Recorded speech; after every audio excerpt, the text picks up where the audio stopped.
Iba kasi yung venue, iba yung tao, iba yung purpose, iba yung feelings involved, iba yung band. So, it's always different. And now, yung pagkanta nga namin ngayon, I liked it. I really liked it.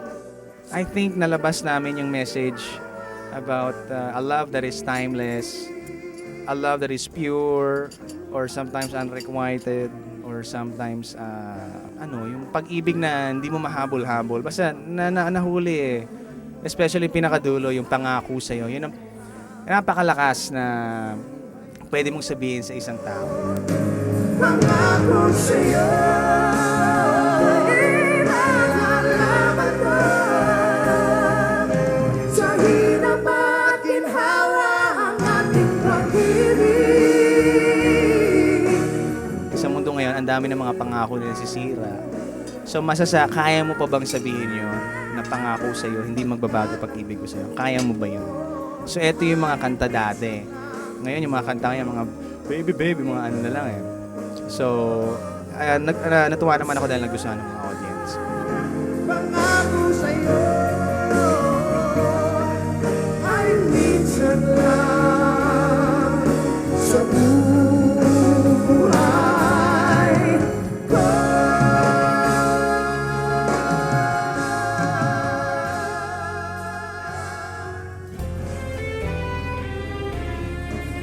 Of course, syempre si Sarah G ang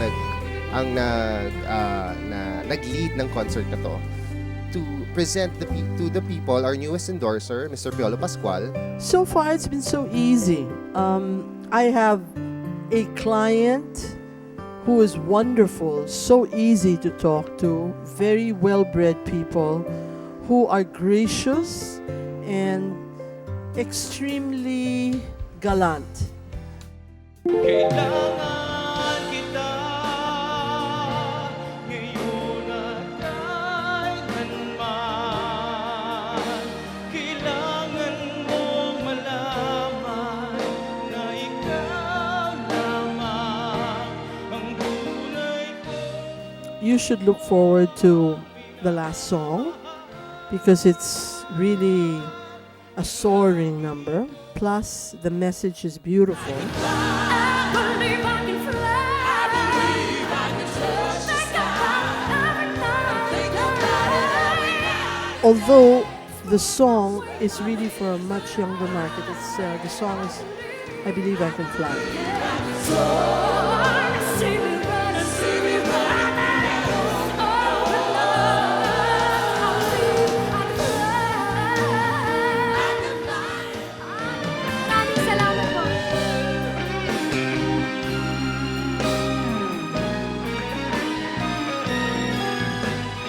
Talagang napakahirap mag-concert noon. Napakahirap kumanta ng maraming songs. Kanina, sobra akong kabado kasi para ako napapaos. So, sabi ko nga kay Sir Jake, bawasan yung kanta. Pero awa naman ng Diyos, natapos ko naman yung show. Have a good night, everyone. Mrs. Lim, congratulations! Salamat po.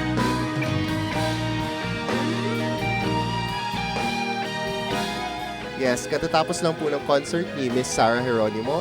It's very successful.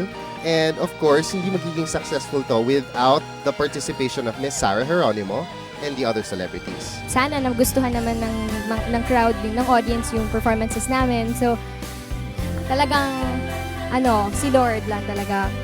I give back all the glory to God.